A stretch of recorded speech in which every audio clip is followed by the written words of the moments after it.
Yay.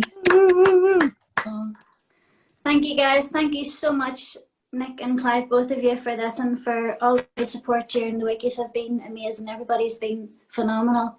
What an open mic. Wow. To follow Special K. Wow. Okay. So this night isn't about any of us. This night was about Jonathan, and it was really lovely to hear his words tonight spoken, and to hear him spoken about. And the thing that kept coming through was his kindness, over and over and again, his kindness. So I wanted to do a poem about the impact of kindness on my own life, because I am a huge example of the power of compassion and kindness and the ability to transform a person. So this is for Jonathan, and this is called Bus Homework.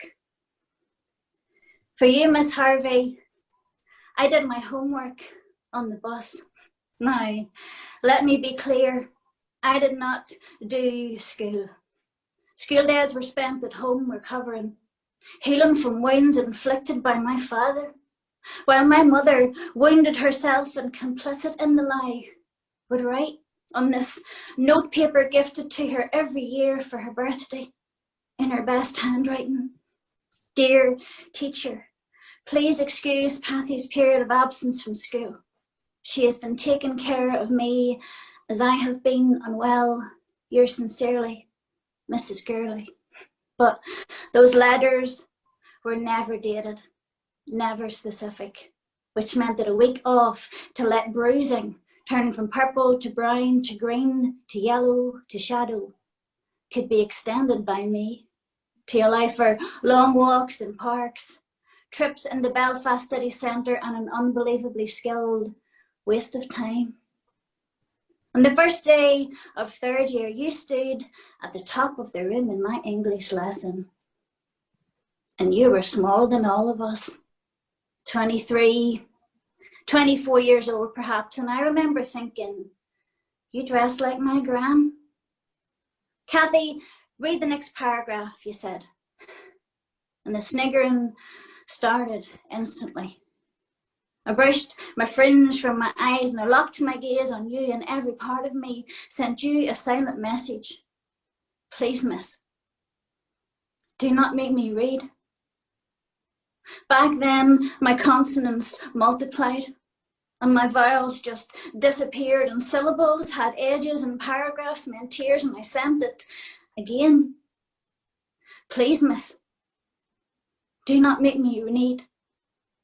And the nod, when it came, was almost imperceptible, and followed by, "Tracy Cassidy, read the next paragraph."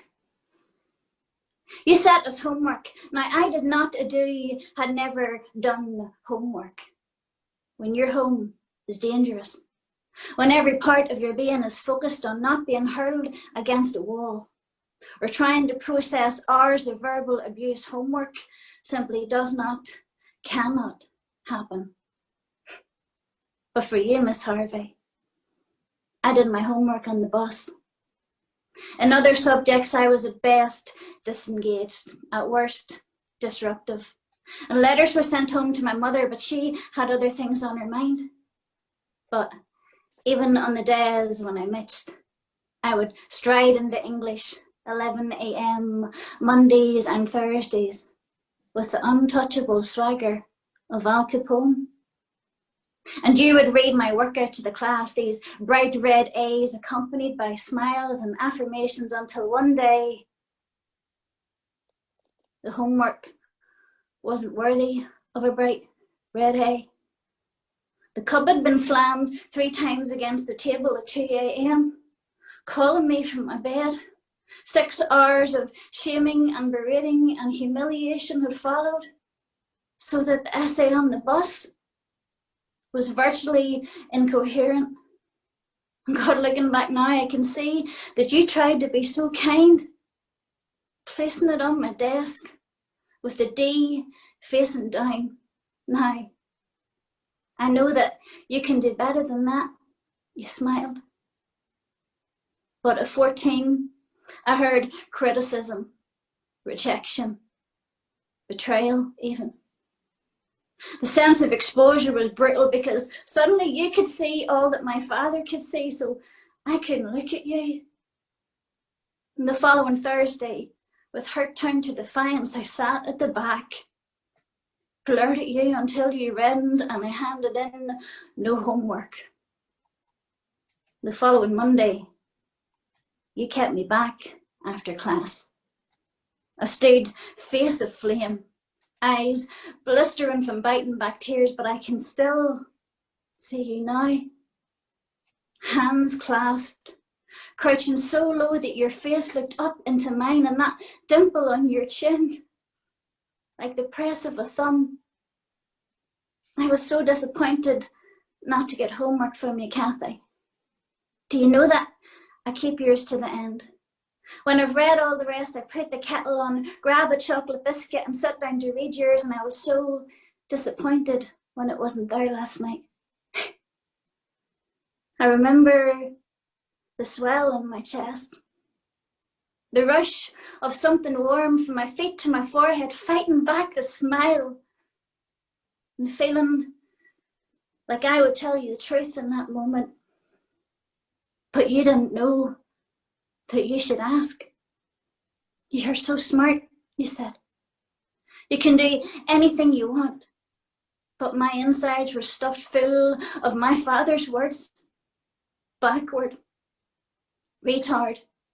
You can't string two words together, so there was no room for your words at that time. I would be 22 when I found them again. Hidden like seeds in pockets of myself, long since forgotten, but once planted. A-levels were followed by 1 degree, then another,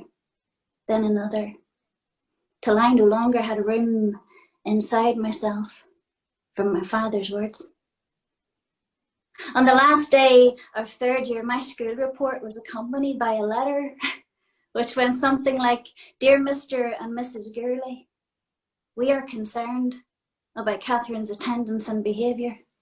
She has had frequent and extended periods of absence from school. When she does attend, she is often disruptive, at times aggressive towards both pupils and staff. Our English teacher reports that she shows both promise and interest in this subject, but this is not reflected in other areas. And we are keen to discuss her future at the school at your earliest convenience.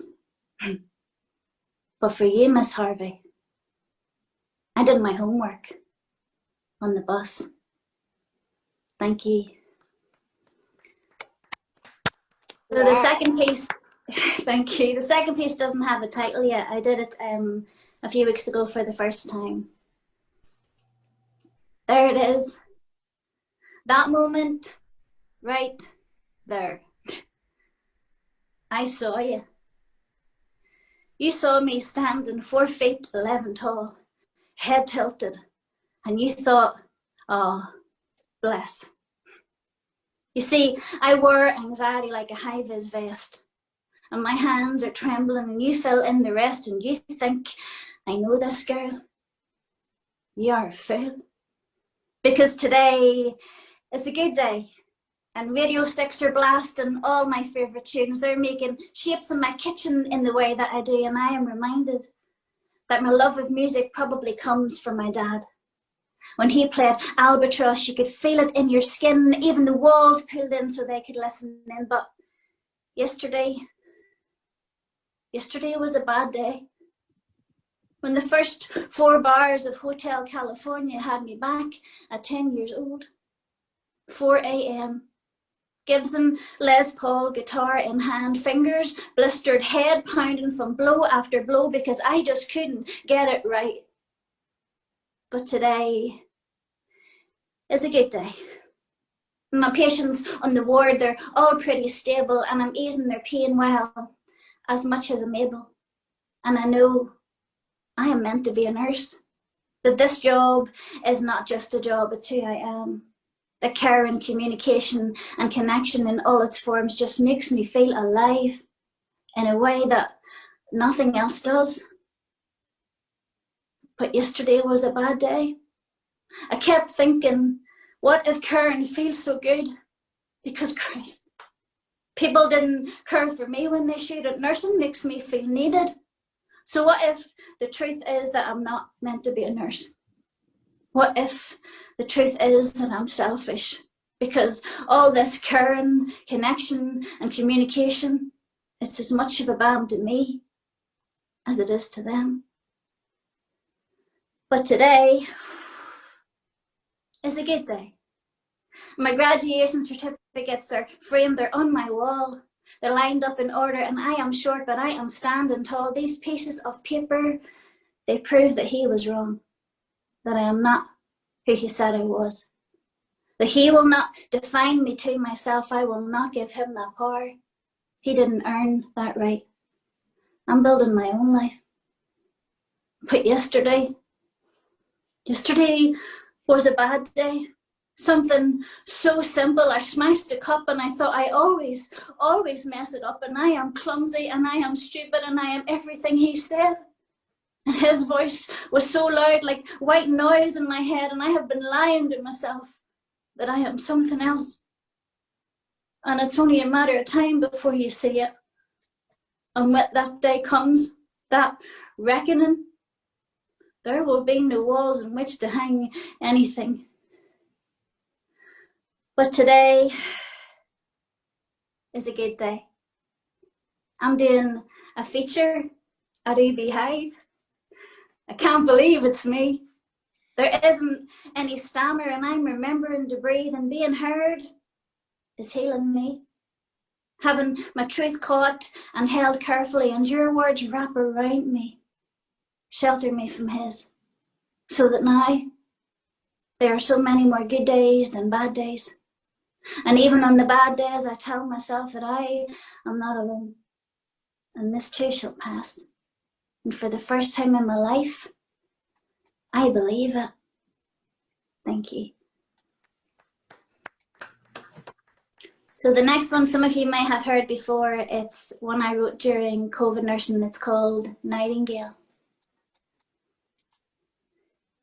I am not a make you better nurse. And you don't want me at your RTA. I am a palliative trained cancer nurse. I hold your hand as you pass away, but this isn't nursing as I know it. This is like training for the SAS. I am so far from my comfort zone. I've never been so stressed. And all day long, I shout at colleagues through a face shield, through a mask. My name is written on my apron. There isn't time to ask.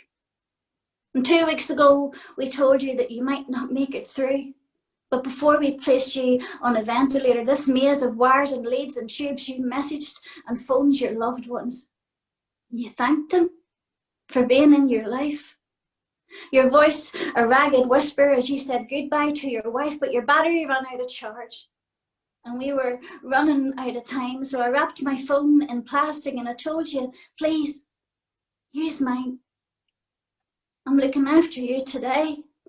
God, I feel like I could drown.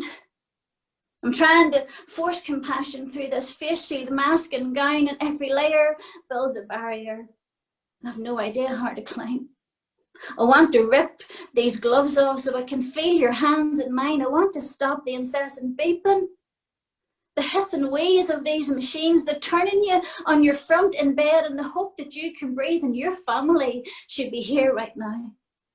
I should not be standing in this space, because no matter how hard, how much I care, I can never take their place, and my heart and my spirit are broken.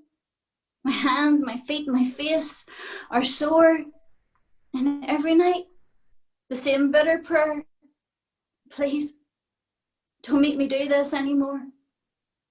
They turned off your machine today, and I pulled your curtains round and I watched your chest rise up and fall. God, I tuned out all the sound and thought, I am not a make you better nurse.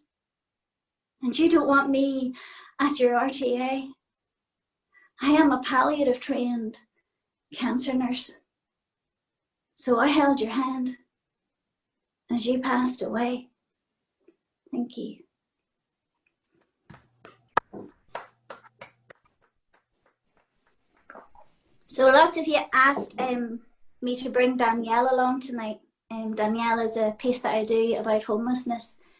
Those that know me in real life will really know that where I end and Danielle begins is a very, very fine line. So because of that, I've given her another part of my story and I've squeezed it onto the front of the piece that I normally do.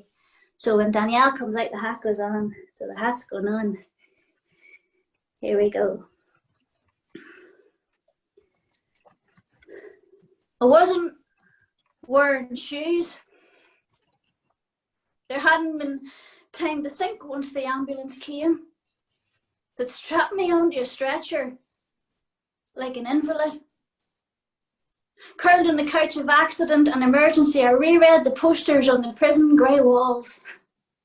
How to spot sepsis. 7-step hand washing technique. Which service should you use? So I didn't hear the nurse come in.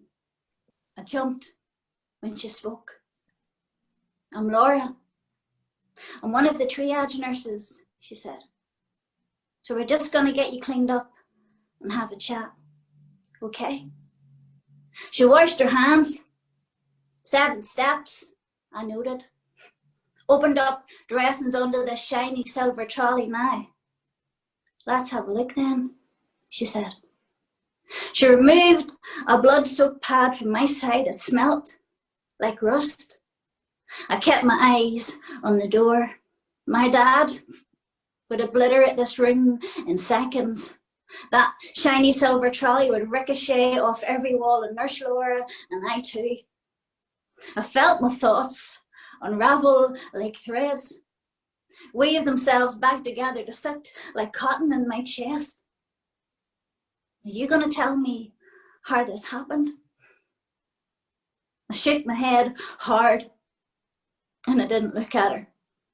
I kept thinking if I didn't look at her, this wasn't really happening. I counted the tiles on the floor, studied the speckled pattern until it blurred. You're not going to tell me?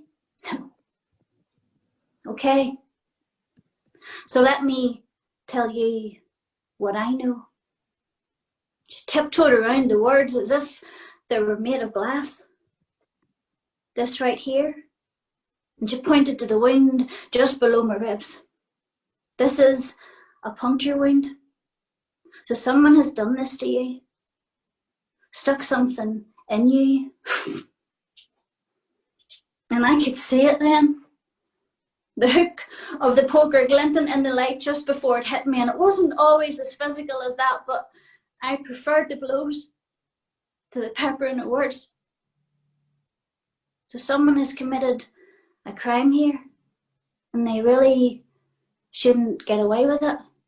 It isn't okay for someone to hurt you. That careful voice, in the way she set the words down gently. She moved around, searched my face, pointed to the marks just below my left eye. Oh, and those are old bruises. So someone has hurt you before. Am I right? My dad. The voice was so small. I wondered who it belonged to. I searched the room for its owner. Realised with terror it was mine. I had broken the code. I had told someone. I was 20 years old. I had never told anyone. Wait, did you say your dad did this? Her fear sounded the same as mine, an octave higher than normal. Just stay there, don't move. I just need to speak to someone else. She backed towards the door and I felt the room spin. Realised my mistake. Noah said, don't tell anyone. Just stitch me up. Let me get back. I need to get back before he realises that I've gone. But she was on her knees now. You don't have to go back. Let me help you. We can get you somewhere safe. She was holding my hands. And hers were cold the way that mine were, when everything in me went to my core, when peripherals weren't needed to survive in the moment. Please, let me help you. And tears were splashing onto her wrists. I found myself nodding. Felt the cotton lift from my chest, heard myself breathe again. You can really help me. Disbelief made the words feel like blades. That promise of safety, too fragile for trembling hands. Like all I have to do is tell you, and you can keep me safe, and you won't be able to get me. She waited until I looked at her before she answered. Eyes hazel, lashes fat with tears. Yes, love, she said. We can keep you safe. And she tried. She really did. But there wasn't any room at Women's Aid Refuges. So safe became a shelter full of drunk, middle-aged men when I had just ran from a drunk, middle-aged man. So I took to the streets, and it was tough. So I got tough. I grew edges and spikes, and I learned to fight. And now it's November. Belfast is Baltic, but the Christmas shoppers are out in force already. And my doorway stinks the night of urine and whiskey and unknown things. I pull my scarf up over my nose against the stench, and I focus on breathing through my mouth.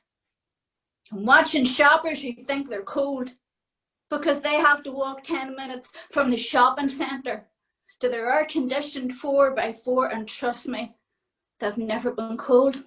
I mean, so cold that your bones turn to steel.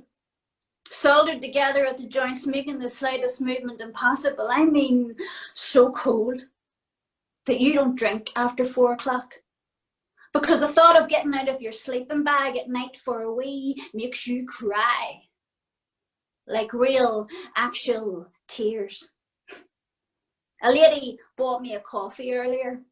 Nice enough, I suppose. Until she said, I didn't want to give you money, love, in case you drank it.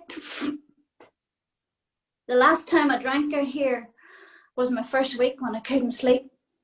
I woke up with a strange man's hands in my places and spaces. I have not drank since. When I told Kelly, she gave me 8 nappy pins. You only groped me, I told her. I'm not pregnant. No, she said. And she pressed them into my palm. You fasten your t-shirt to your knickers, then your jumper to your jeans, then your coat to everything. It'll give you time to scream, Danielle. Or if I know you, time to fight. A man crouches down and puts a pound in my dish. Have you no people, love? I almost answer him. Almost. I had a chance to have people once. When I was 12, I went to stay with a lady called Sally and her 3 daughters. And Sally loved hard. She made you your breakfast, sandwiches for school and dinner. She washed all your clothes. She ran you a bath. I had no idea how to react to that. Where was the temper? Where was the snap that I was used to? I did not trust her. So I decided that I would expose her. Because in my world, nobody was that kind. Not really. So I lied, I stole, I cursed, and I talked back. And when that didn't work, I went to her weakness. I went after her kids. And the day she saw me hit her younger, she stood with her mouth open like a wound, but she still didn't snap. She sat me down a few days later, though, and said she was sorry. She was sorry. She said she tried really hard, but that it was best for everyone if I didn't stay. She took my face in her hands. She kissed me on the forehead and she said, someday, Danielle, you're going to have to let somebody love you. And the way she looked at me, God, that look, it was like standing in the full heat of the sun, arms stretched wide, head back, eyes closed, letting the warmth fill all your spaces, right to the edges so there's no gaps left. And that was my chance to have people. And I blew it. It's freezing out here tonight. There's a lady coming towards me now with a North Face jacket and this rattly bag held just so. She looks like she can afford it. So I'm going to do this. I'm going to ask her for change. I've been out here 4 months. I have never asked. But there's £1.34 in my dish. It's 10 o'clock at night. So this is it. I'm a real life beggar now. I can fall no further. I've watched others do this so many times. Can you spare some change? Can you spare some change? Can you spare some change? Becoming more invisible with each playing. So now it's my turn. No shame, no cane. But just as I'm about to speak, she looks at me with utter disgust and says, no change. I can't help it. Humiliation explodes inside me. I never asked you, you stuck-up cow. I hunker down inside my sleeping bag. I check, my nappy pins are in place and I close my eyes and I hear somebody call my name. But I stay where I am. There must be 1,000 Danielles. Somebody grabs my feet through my sleeping bag and shakes it. And I'm back there with Sally shaking my foot through the duvet. Come on, Danielle. You're going to be late for school, love. The memory wins me like a punch. And I tell myself it can't be. But I want it to be. God, so bad. I don't breathe in case I break the spell. I peer over my sleeping bag. Her brown hair is salted at the roots. And she has these wrinkles on her cheeks, as intricate as spiders' webs. But it's Sally, all right. Because as she looks at me, I swear, I can feel the heat of the sun. Thank you guys. Thanks for having me. Oof. Ooh. Wow. Yeah. I think I'm going to have a heart attack. That's amazing, Cathy.